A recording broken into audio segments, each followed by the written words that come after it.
Yes hi everyone, good evening. आप लोगों का स्वागत है इकोनॉमिक्स के इस मज़ेदार डिस्कशन में पेपर नंबर 2 के, जहां हम बात करने वाले हैं कि क्या जीआरएफ करने के बाद भी आप अनएम्प्लॉयड रहोगे। It's a very relevant topic क्योंकि अभी बड़े हालिया में एक नोटिफिकेशन आई है यूजीसी के, एंड यूजीसी ने इस एनटीए के पूरे पैटर्न को इस तरीके से बदला है। व्हेन आई से पैटर्न आई मीन कि जो कैटेगरी डिवीजन है खासकर कि पीएचडी एडमिशन के रेलेवेंस में, तो उसको बड़ा इंटरेस्टिंगली चेंज करा है। एक तो उस पर डिस्कशन करेंगे और एक एम्प्लॉयबिलिटी आफ्टर जेआरएफ पे अपन डिस्कशन करने वाले। Meanwhile let's have a look at atom 2.0 paper number 1 live and recorded class. अगर आपको चाहिए 4999 विथ हैंडबुक, अगर आपको पेपर नंबर 2 इकोनॉमिक्स का जो हम शाम को 7 बजे यहीं पढ़ाते हैं, तो आपको मिलेगा 9999 में with handbook, live and recorded classes. And my recommended favourite course is paper 1 and 2, 13999 handbook, crash course, सब कुछ यही मिलेगा। एंड कंप्लीट आपकी प्रेपरेशन, जिसको कहते हैं जून में जेआरएफ। जेआरएफ मतलब जेआरएफ अड्डा। Now let's talk about the matter of hand. Matter of hand हमारा यह है कि किस प्रकार से जेआरएफ के साथ आपकी अनएम्प्लॉयबिलिटी या एम्प्लॉयबिलिटी का क्वेश्चन रहता है। जेआरएफ करने के बाद आप लोगों को सबको पता है कि एक स्टाइपेंड आप लोगों को एलोकेट होता है। वो स्टाइपेंड आप लोगों का, ये समझ लो कि आपकी रिसर्च के लिए वो स्टाइपेंड दिया जाता है। Research can be very costly depending upon आप किस स्पेसिफिक फील्ड या सब्जेक्ट में टारगेट कर रहे हो या पीएचडी कर रहे हो। उस पीएचडी के अंदर आपको कुछ कुछ खर्चा लगाना पड़ेगा, एंड दैट खर्चा is obviously but obvious it's going to be costly. ठीक है, तो ऐसा नहीं है कि वो 35,000 रुपए आपको मतलब वो रोजगारी भत्ता दे रहे हैं, नहीं। वो 35,000 रुपए, दो चीजों की बात होती है, उसमें दो डिस्कशन होते हैं। when they give you that 35-37,000 whatever is the present amount, तो इस पर्टिकुलर अमाउंट के अंदर अज्यूमिंग कि लेट्स से कि 37,000 एट द मोमेंट आप लोगों को मिल रहा है, this 37,000 is not an sort of unemployment योजना वाली चीज नहीं है। ये 37,000 आपको एक अपॉर्चुनिटी कॉस्ट दिया जाता है। सो अपॉर्चुनिटी कॉस्ट तो आप लोगों को पता है क्या होता है। It is a beautiful concept in economics, जहां पे आप एक पर्टिकुलर चीज को अडॉप्ट करके दूसरी को फोरगो कर देते हो। फॉर एग्जाम्पल, आपको इस 37,000 रुपए आप जो ले रहे हो, you are foregoing an opportunity. You are foregoing an opportunity of doing a technical job, या कोई भी आप जॉब कर रहे हो उसको छोड़ के आप रिसर्च कर रहे हो, इसलिए आपको सरकार क्या कर रही है, इंसेंटिवाइज कर रही है, इंसेंटिव दे रही है कि आप आओ और आगे बढ़ के रिसर्च फेलोशिप लो एंड काम करो। Now this becomes very interesting because आप जब आपको ये पर्टिकुलर पैसा आपके बैंक अकाउंट में मिलता है, you get a very excellent security. You also get a insurance कि देखो कुछ भी होगा एटलीस्ट मेरे को ये तो XYZ तो रिसीव हो रहा है। पर आज इस 37,000 की भी अपन एक सच्चाई सुन लेते हैं कि ये जो पूरा अमाउंट आपको यहाँ पे देखने को मिल रहा है, ये पूरा जो अमाउंट है, ये कोई ऐसा अमाउंट नहीं है कि इससे आपका जीवन गुजारा हो जाता है। There is a lot of cost that happens also. ये जो कॉस्टिंग होती है ना, ये समझनी बड़ी जरूरी है। कोई भी रिसर्च आप लेते हो, फॉर एग्जाम्पल आप इकोनॉमेट्रिक्स कर रहे हो या कोई भी आप रिसर्च कर रहे हो, आप लोगों को सैंपल सर्वे करना पड़ता है। Primary data is the most obvious and the most fundamental of tenets in writing a research paper, so or a PhD thesis or a dissertation for that matter। तो आप लोगों को जब आप सैंपल साइज करने जा रहे हो या कोई सर्वे या फोकस ग्रुप इंटरव्यू कर रहे हो, तो देर इज XYZ कॉस्ट।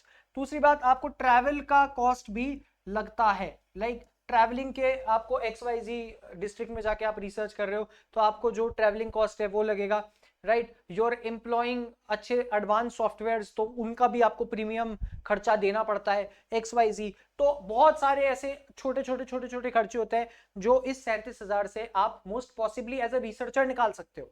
पर वो सब निकालने के बावजूद भी I am guessing that 60% of this total amount you will still have with you. ठीक है, 60% of the total amount you will still have with you बड़े इजीली, रफली 20 से 25 लाख रुपए तक आपको मतलब जब तक आप जेआरएफ हो फिर आप एसआरएफ बनते हो, तब तक आपको 20 से 25 लाख के बीच में ऑन एन एवरेज मिल जाते हैं। ऑब्वियसली सारे के सारे ऐसा तो नहीं है कि मतलब यूजलेस होगा, आपको इसमें से you'll get to use it judiciously for your research। तो एक इंश्योरेंस के लिए आपको बहुत बढ़िया काम हो जाएगा। अब जब आप जेआरएफ हो गए, अब क्या आप पीएचडी में एनरोल हो रहे हो? Now let's talk about this.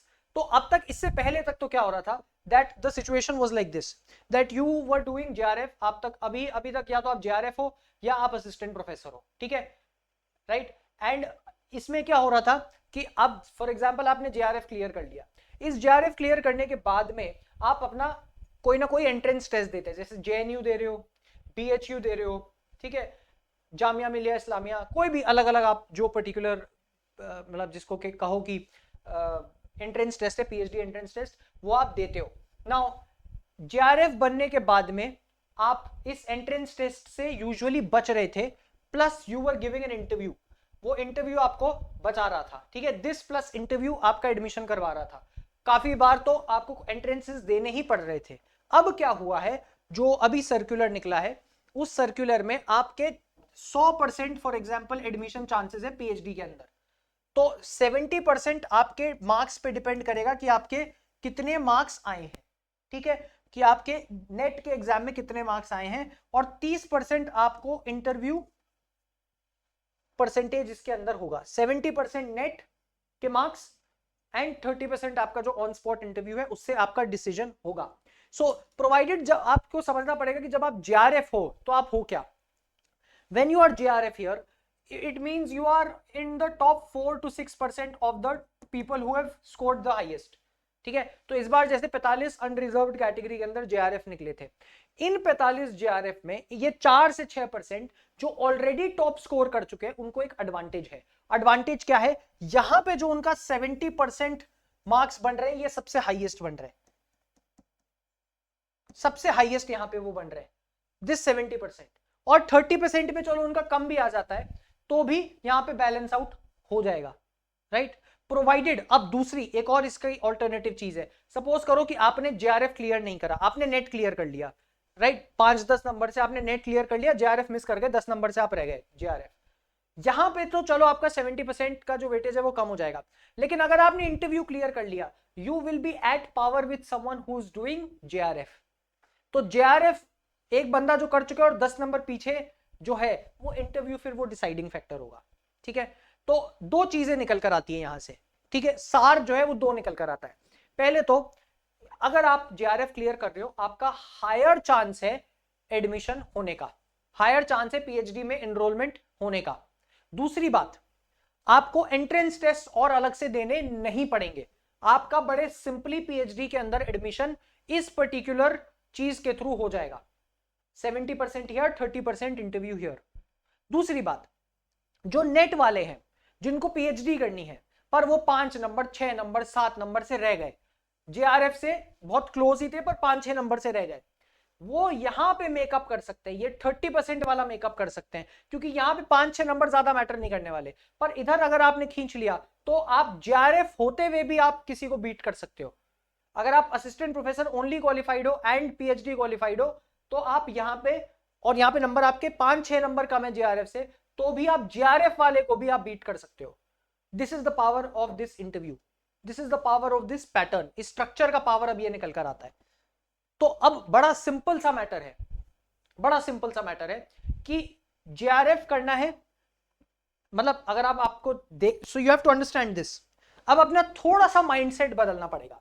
अभी तक क्या चल रहा था, यूजीसी नेट या जेआरएफ जिसको आप बोलो, दिस वाज वन एग्जाम, ये एक ऐसा एग्जाम था जो या तो आप असिस्टेंट प्रोफेसर के लिए फॉलो अप हो रहे हो या जेआरएफ के लिए हो रहे हो। I will now also call it, अभी तक मैंने किसी ने लिबर्टी ली नहीं है पर मैं लिबर्टी ले लेता हूं, मैं इसको एक चीज और बोलूंगा, मैं इस पर्टिकुलर सेगमेंट को अब इस नोटिफिकेशन आने के बाद में I will also call it sort of a national PhD entrance test. तो अब जो लोग पीएचडी करना चाह रहे थे और इस एग्जाम से बच रहे थे, अब उन लोगों के लिए यह देना बड़ा कंपलसरी हो गया, क्योंकि अगर आपको अच्छी यूनिवर्सिटी में चाहिए तो अब आपको यहां के 70% जोड़ने को मिलेंगे, ये 70% मार्क्स बिकम सुपर इंपॉर्टेंट।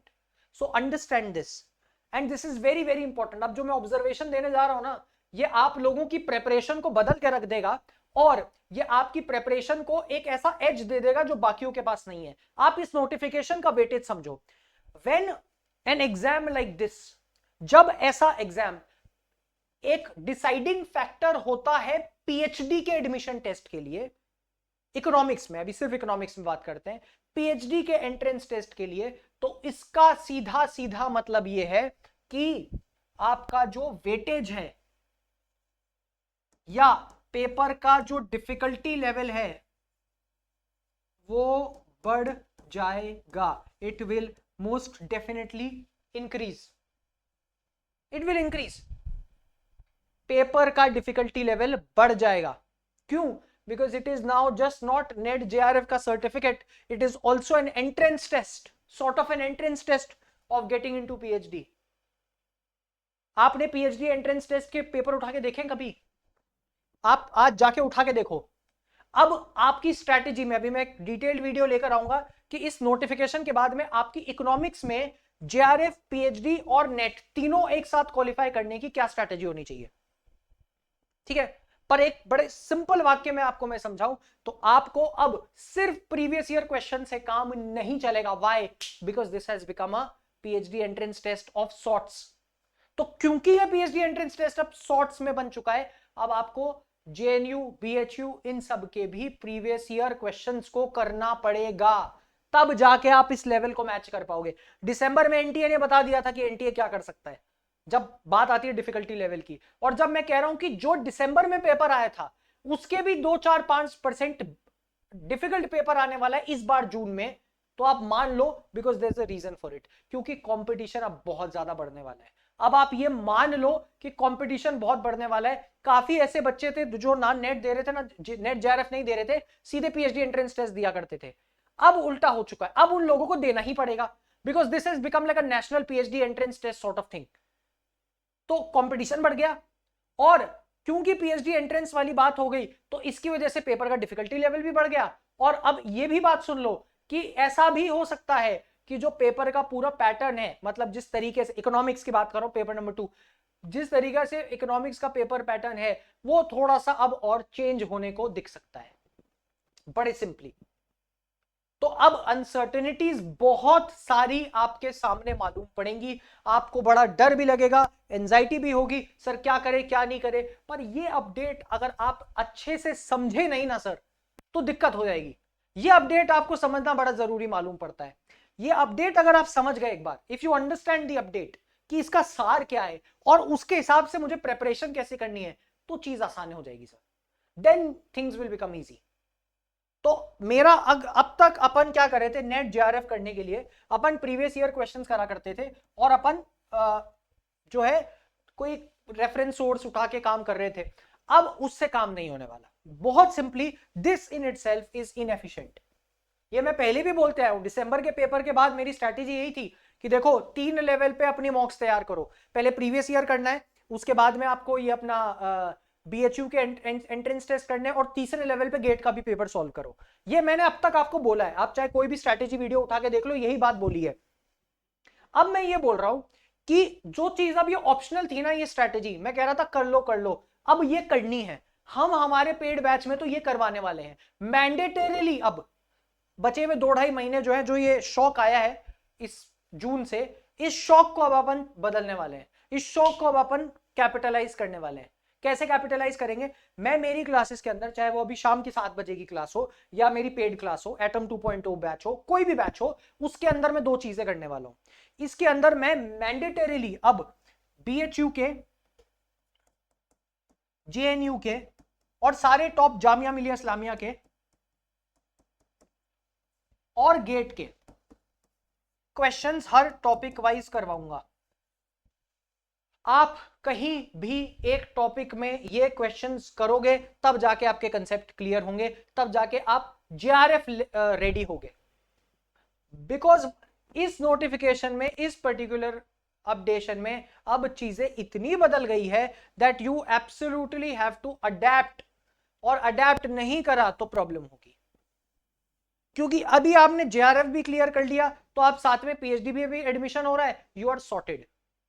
ये अपॉर्चुनिटी है दोस्त, इस अपॉर्चुनिटी को रियलाइज कर लो।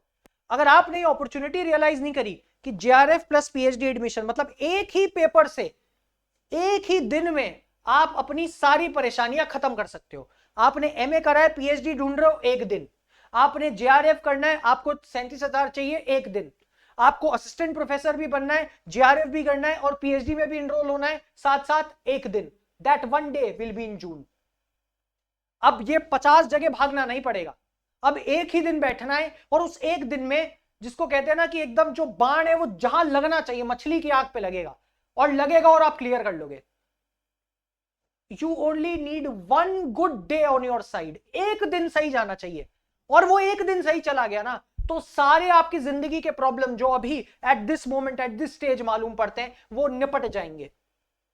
पर वो तभी होगा जब आप थोड़े स्मार्टली सोचोगे, आप ये पुराने डरने को छोड़ोगे। अभी भी मुझे काफी लोग, मतलब जब मेंटरशिप पे अपन बात करते हैं, यू हैव काउंसलिंग सेशन, मेरे को कॉल कर करके बोल रहे सर हमारे फलाना ढिमकाना प्रोफेसर ने ये बोला यूनिवर्सिटी के कि अरे ऐसा है कि यूट्यूब पे मत देखो, आप ऐसा किताब खोल के और फिर करो। भैया किताब खोल के आप करने लग गए ना इस एग्जाम को, तो मैं बता रहा हूं 1.5 साल में भी आपका क्लियर नहीं होने वाला। नहीं होगा। क्यों नहीं होगा सर? क्योंकि आप स्मार्टली इस चीज को एनालाइज नहीं कर रहे। It is becoming an entrance test, it is not some certification paper.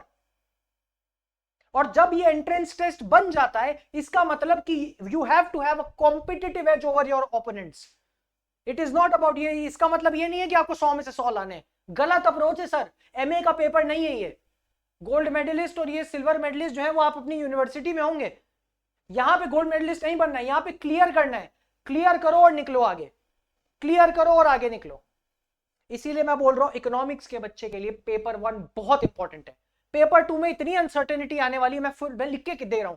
किसी भी टीचर को, चाहे ऑनलाइन हो कुछ भी हो, किसी को कोई आइडिया नहीं है पेपर कैसा आने वाला है, कोई भी आइडिया नहीं है। यह बात सच है। इसका मतलब यह कि आप अपनी कॉम्प्रहेंसिव तैयारी करो और आज से स्टार्ट कर दो सर। अभी जब हमारा क्रैश कोर्स आने वाला है तब भी हम यही करेंगे सर, यही करना है हमें क्रैश कोर्स के अंदर। कि क्रैश कोर्स में मेरा टारगेट यही है, जितने क्वेश्चंस अच्छे अच्छे लेवल के क्वेश्चंस निपटा सकते हैं उतने निपटाएंगे साथ में बैठ के। और आपको जहां जहां से हमें लगता है कि इंपॉर्टेंट रेलेवेंट चीजें आएंगी वो देंगे, टेंशन नहीं लेना।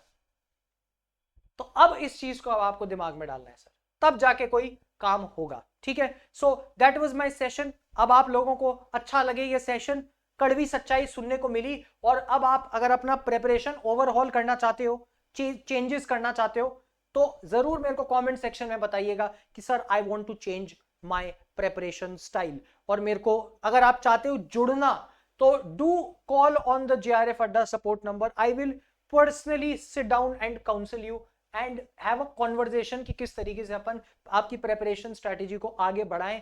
कमेंट करके बताओ कितने लोग ये चाहते हैं, कमेंट करके लाइक शेयर एंड सब्सक्राइब भी करो। एंड अगर आप चाहते हो कि और अच्छे अच्छे ऐसे वीडियोस आए तो कमेंट अगेन। ठीक है, I will see you in the next class. धन्यवाद, थैंक यू वेरी मच।